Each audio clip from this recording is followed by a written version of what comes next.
So, I don't know if you've seen the comments. We've seen John Boyega talking about his involvement in the Star Wars franchise for kind of a few months now. So it's not exactly like brand new news, but there have been a few new articles kind of coming out surrounding, I guess, his comments coming more and more to light.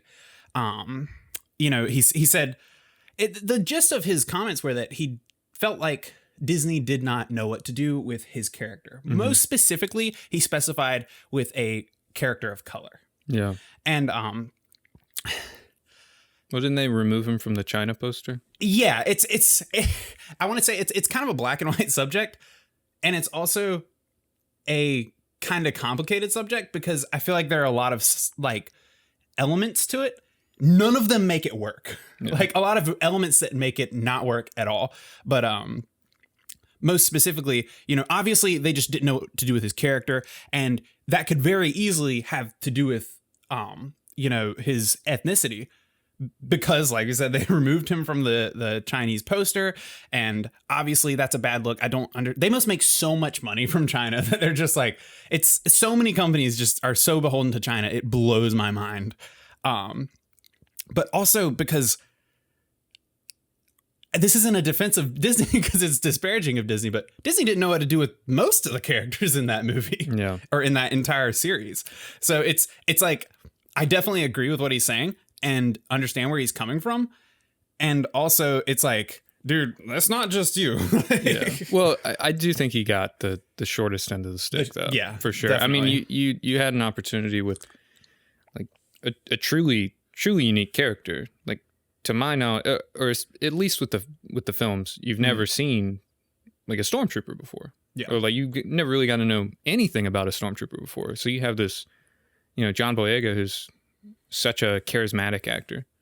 You've got him in this really interesting role, and probably the one really unique role in the new movies of like the main three. Because Poe fills the sort of Han Solo character, and Rey fills the the sort of Luke character, and John Boyega had a really interesting place as like a stormtrooper who turns into a rebel, or whatever they call it, resistance or whatever. Same thing. So, and he was the character that I was most disappointed in what they did with. It's because kind of like you said, but to take it down a little bit further, we had Poe. Poe was a part of kind of the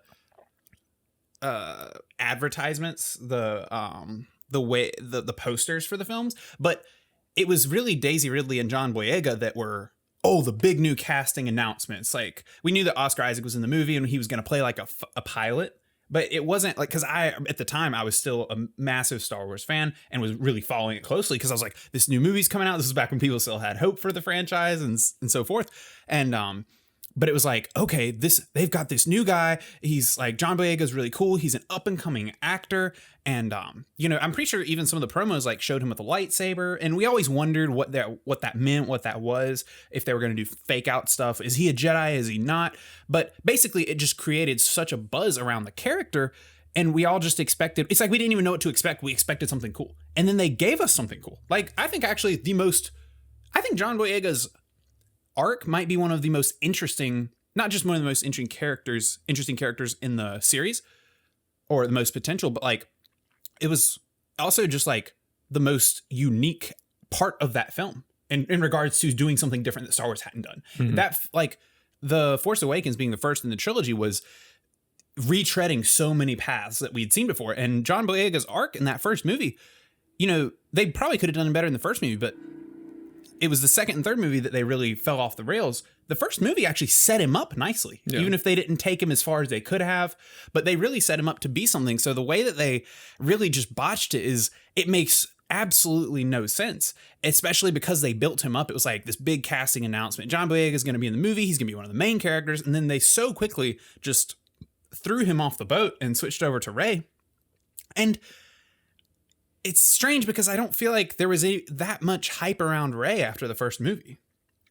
It wasn't like they were switching their ideas as they went, which, I mean, we all know that one of the biggest problems with that trilogy was that they didn't know what they were doing every single film. They're like, what's going to happen now? We have no idea. Well, I think Rian Johnson especially took way more interest in Kylo Ren. If you look at the way that Last Jedi was constructed as opposed to Force Awakens. But Kylo still had a major arc in Force Awakens. He did, but also Rian Johnson separated Rey and or no, he didn't, because Rey was already separated. But he definitely didn't bring them back together, because they're not together at all in that movie. Mm-hmm. And he went way more on the Rey and Kylo route. He really set that up in that movie. Yeah. Whereas he left. That was actually my biggest. I'm not a big like hater of The Last Jedi, but that was always my biggest gripe with that movie, was everything to do with John Boyega, Rose, and that like casino planet was the worst part of that movie. That was what brought that movie down for me. Yeah. I actually was okay with a lot of the other stuff. That was what I hated, and it was partly because I loved John Boyega's character in The Force Awakens, and I felt like he was just wasting time throughout. Yeah, well, in The Force Awakens, you bring up a couple things that I want to look at. Is The Force Awakens, if anything, one of the things that the second movie and the third movie did not capture at all was that even with The Force Awakens and any of its plot problems, or the fact that it was retreading old movies, wasn't very original, was that it really had a magic to it. Not just in the way that Abrams filmed it and the way that he brought back a lot of the nostalgia of Star Wars, but also in just that I felt like the actors were all really on point in that movie. Like the script felt good. The dialogue felt good. It was snappy. It really had a flow. Like, you can criticize the story, but I didn't feel like there was a lot to criticize, like on a scene by scene basis. But the other thing that you mentioned that I just popped into my head when you said it was that they separated the characters in the second movie. This is something I think I've talked about on this YouTube channel before, at least lightly touched on. Why do these stories, so many movies, books, stories of all kinds, why are they so addicted to separating all the characters that we love the most from each other and their chemistry that we love about them? Why are these writers so addicted to separating them? I know it's like a tenet of, it seems like a story plot structure tenet that's like written in some book about how to write a good story that people just blindly follow or something, or they just don't know what. I'm just confused. It's a quick change that lets you know, and you're in a different story now. But they did it in the original trilogy, especially with Empire Strikes Back. They separated them. So many movies. Stranger Things, it's one of the staples of Stranger Things is one of the kids is not going to be with the rest of them. Why though? Why? Why is it so popular? It's so popular, and I'm tired of it. I'm tired of getting addicted or attracted to these different characters and really loving these. Like, it's different if you build a few characters and you need them to have separate plots, and then they come together in a really exciting and rewarding way in like one movie. But consistently across entire series, separating characters that, in my opinion, thrive on their chemistry. Like, honestly, if you even just look at, the latest Star Wars series, the one we're talking about, just the trilogy, I really liked Rey as a character in The Force Awakens. I really liked her. I was really excited. And I really liked Finn. I thought he had an interesting story. I did prefer Rey at the time in terms of just me being interested in a character. That being said, what really sold the entirety of the cast was the chemistry of those new characters. Like, honestly, I know a lot of people were like, we want more of, Han Solo, Luke Skywalker, and Leia. They were all like, oh yeah, we need all the old people back. I wasn't worried about bringing them back. I was excited with how they might be able to do it, but I wasn't like dying for them to bring back like these characters in big, big, big ways. I wanted them to do the characters right, but the thing was that I thought Rey, Finn, and Poe had great chemistry, and it wasn't like they exhausted that chemistry in the first movie. Well, they even separated Poe in the first movie. Yeah, that's what I'm saying. They didn't even exhaust the idea. It wasn't like they were like, okay, well, now we have to separate the characters because we need to move into a new story. I think in The Last Jedi, it would have worked better if they had, like, for story reasons, they did kind of have to separate Rey. She did have to go the sort of Luke Skywalker route, literally. But, you separate Rey and Finn, and then Finn and Poe get to have their little Han Solo and Leia relationship like in Empire Strikes Back. Yeah, it's just such a strange thing to me that so many of these movies and stories, trilogies, however, like no matter what it is, separating the best characters is a tenet of so many stories. And I'm not like opposed to it on its face, but so many characters do it and then they don't bring it back, or so many movies do it and then they don't bring it back in a meaningful way. You know, it's one thing for Rey to have separated from the team in The Last Jedi, but did she have to be separated for the entire movie? No. You know, did we have to, like, it's one thing to use these things to create tension and develop characters in different ways, but I just really felt like in The Force Awakens, Rey and Finn had a great chemistry. They had not only was it a good chemistry, but it was an interesting one in that you didn't really know where it was going. You know, like there was almost an element of like friendship, but like not really something more, but like maybe, I don't know which one of these is going to be the Jedi here. You know, what's the role? What's going on? And Finn had so much to do. He had so much to do that you could have. That's the funniest thing, or the saddest thing about the Last Jedi is that Finn had so much to do, and then they gave him the screen time, and like they really botched him in the third movie. But in The Last Jedi, they had a lot of potential. Yeah. And then they threw away his entire arc with that Canto Bight casino arc. And it's like, hey, Finn has so much to do. This dude is an ex-stormtrooper who like deserted his team and has a vendetta against Captain Phasma. How is this not like an arc here? Like, why? Like, I'm okay with him if he separates. If you do it right, no one questions separating people and going along these different routes. But why did he not do something useful? It's like, I'm not opposed to the fact that him and what's that girl's name? Rose.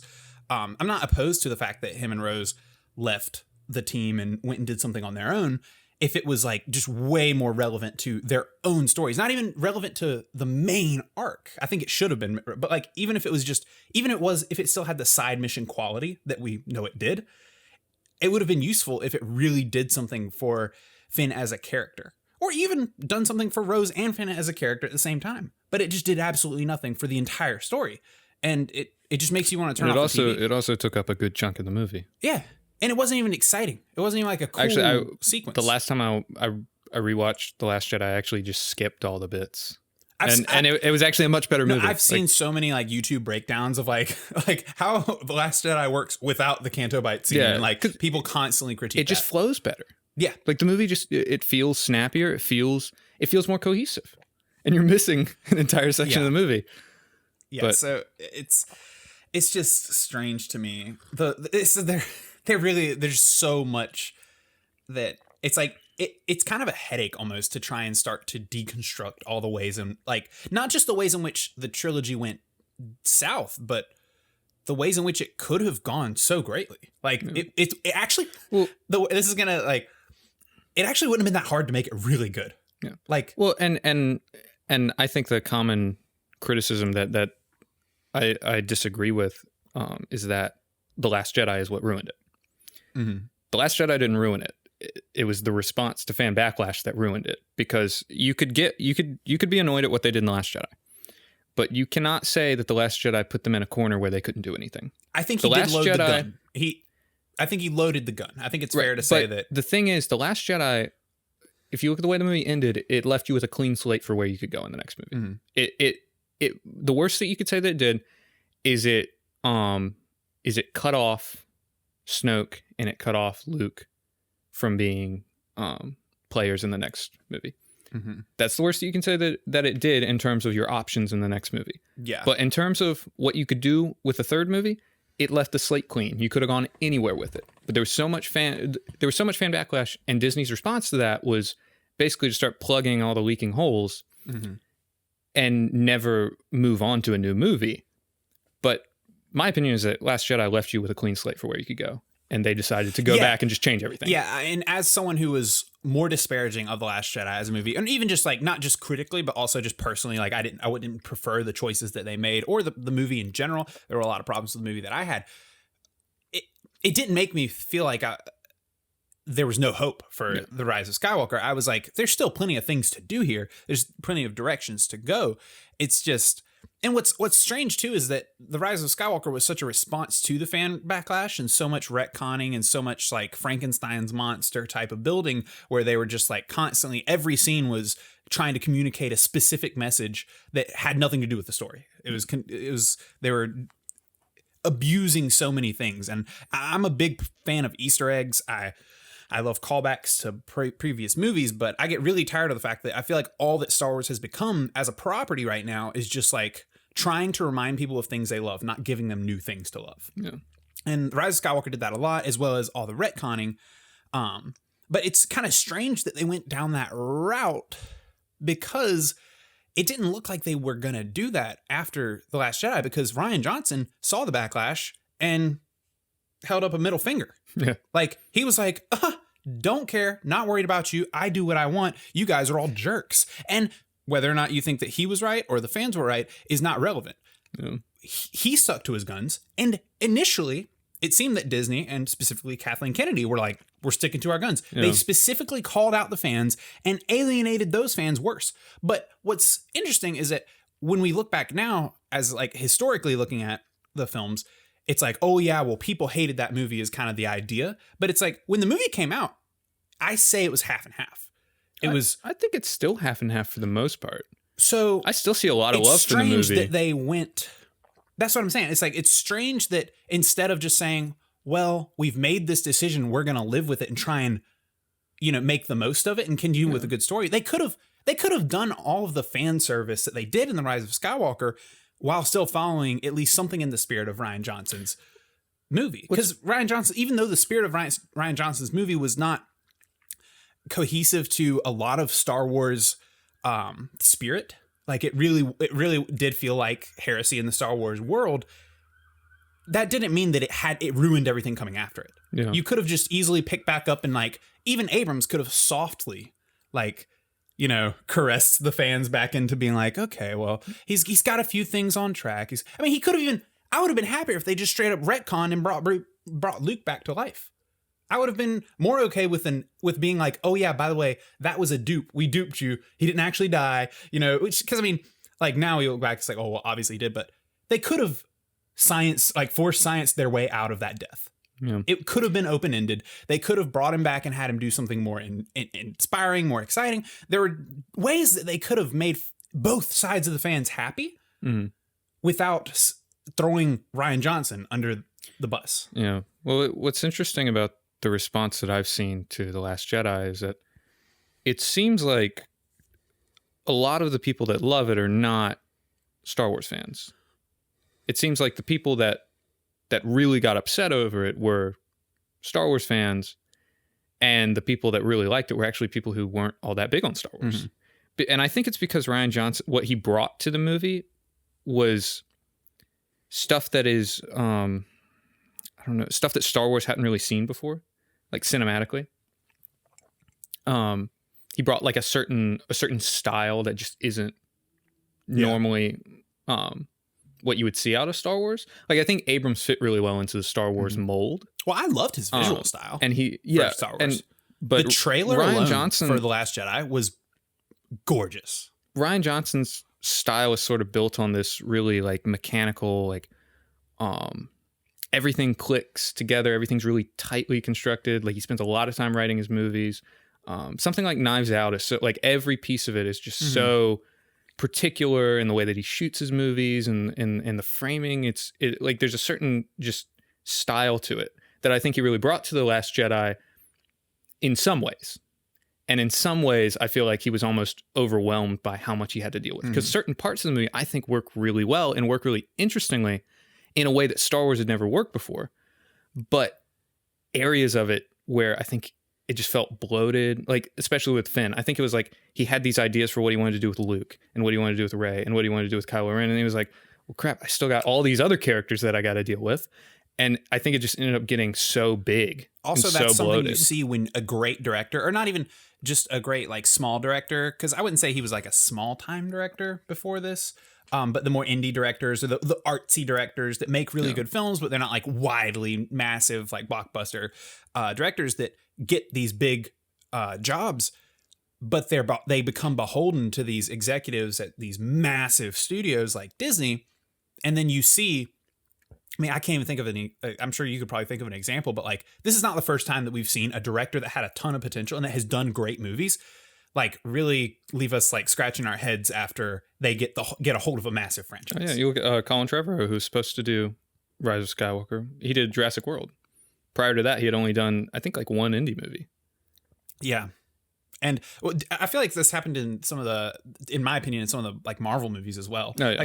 Like Taika Waititi. Mm-hmm. I mean, which I know that a lot of people do like Thor Ragnarok, but like everything I've seen from Taika Waititi outside of Thor Ragnarok, I adored. Mm. And while I do think that he did okay with like conveying some of his style, but it was so clearly not just like his movie though. It was like it had a lot of him in it, but it wasn't.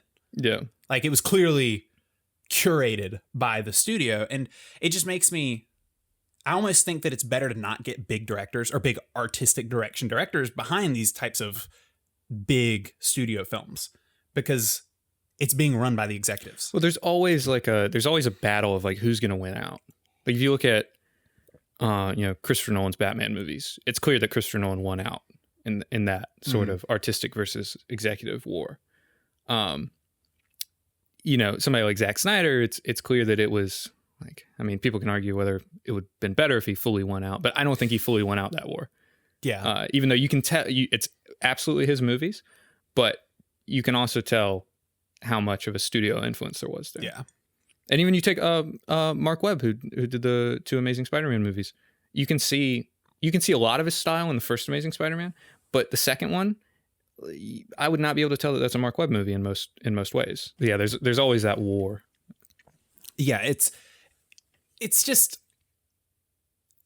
I feel like that's got to change soon though, because on one hand, I tend to think like, well, maybe they just shouldn't get these big directors. Like if they want control over these movies, they should get stand-ins who can direct actors and who can direct, the set without being like this massive creative control. But then on the flip side, I feel like we're seeing the landscape change lately with the ideas of these, extended cuts and these director's cuts being really popular. HBO Max picking up, the Justice League cut from Zack Snyder, like we've talked about. Like, I'm like, at what point are these studios going to start saying, oh, well, we'll actually let you do your thing for once. We'll just start by letting you do your thing. Like how does the next superhero movie, after seeing all the things that have happened, not like when they hire a director like Zack Snyder or someone who's very stylistic and wants to do their thing, it's like, I know that like if they're going to make a bad movie or you think it's not the right movie, then maybe you should do the reshoots or change the story or step in, have these executive producers handle things. But like at what point can you not just like pick your director and let them have the movie? Yeah. Like live or die. Well, I was reading stuff that David Ayer, who did Suicide Squad, was saying about because he's been a lot more open about what happened to Suicide Squad, and he basically said that like I can't remember whether it was like midway through shooting or if it was after they were done. I think it was after they were done shooting because it was after Batman v Superman came out. But he said that the two things that influenced that movie were the fact that critics destroyed Batman v Superman and Deadpool was a success. And those two things, because I think Deadpool came out that February, so Batman v Superman came out. Like, hold up. I think they had finished shooting, but they weren't. I'm not sure they were super confident in it already, just because like it's Suicide Squad. I don't think that the studios were like Suicide Squad's gonna be a massive hit. Yeah, like they just weren't sure. And then Batman v Superman gets just chewed up, and Deadpool's a huge success, and they were like, That's why it's such a weird editing movie. Yeah. Like the editing in that movie, there were a lot of problems with the movie, but like the editing specifically and the way that it felt was so awkward. Well, you could tell in that movie that it wasn't just that there were reshoots, but that the entire movie was restructured. Yeah, like the movie has in post. The movie is so like confusing to watch because you're introduced to the main characters 3 times in a row. Like it's the first time. Like every one of the scenes where you're introduced to the characters could have been the first one. Because you're told the exact same things about them over and over again. And I think I can't remember whether he said how it started, but I want to say that he was saying like a lot of the stuff that's shown early on was not supposed to be until later, or I can't remember. can't remember, but it was totally different structure wise. Yeah. Than it came out to be, and it's very clear. Yeah, that was not how it was intended. I just wonder when these studios are going to learn, or pick a side. You know, it's really just the flip flopping that bothers me. It's like, pick whether you're going to have all the control and do what you want from the start, or if you're going to hand the movies off to these directors. I think The Last Jedi's fan backlash definitely didn't help directors get more control. Yeah, because I think Rian Johnson did get to do most of what he did, or most of what he wanted to do in that movie. Kathleen Kennedy said, we trust him fully. We want him. Yeah. We want his vision for Star Wars. All that we want it to be the new vision for Star Wars. Yeah. He's the best director we've ever seen. We want him to direct everything. No, actually, I do think out of all the directors that they've ever gotten for Star Wars movies, Rian Johnson is the best director that they've gotten. I think he's a far better director than J.J. Abrams, and I think he's a better director than George Lucas, Irvin Kershner. I can't remember the guy that did Return of the Jedi, but I think, like, quality-wise, if you look at the rest of his filmography, he's the best at what he's done. I wouldn't say just based off of The Last Jedi. No, not based off the last him as a director. Not based off of The Last Jedi. I'm talking about based off of his abilities and based off of his filmography. To be sure. Yeah, I mean, Looper is still one of the best sci-fi movies of the last decade, at least. Like, his Knives Out was fantastic. Like, his filmography is fantastic, with the exception of The Last Jedi. But, so to say that he's the best director to come out of Star Wars, like, yeah, I mean, I agree with that for sure. But I would say at directing, I wouldn't say that he, like, obviously he didn't put out the best Star Wars movie. Just to make that clear before we get, like, hate comments, like, all day long. It's better than The Rise of Skywalker. Yeah, no, I mean, there's something to be said for him sticking to his guns and making the movie that he wanted to make versus what happened to The Rise of Skywalker. Because, like, at least when I was watching The Last Jedi and disagreeing, disliking things, or having troubles with it, I was thinking, like, I don't know if I like this. There are pieces that I like. There are things. I was involved in the movie. Yeah. The Rise of Skywalker was such a lifeless movie that I wasn't even involved. There were times in the theater where I laughed out loud. Like, multiple. I wanted to laugh at every scene.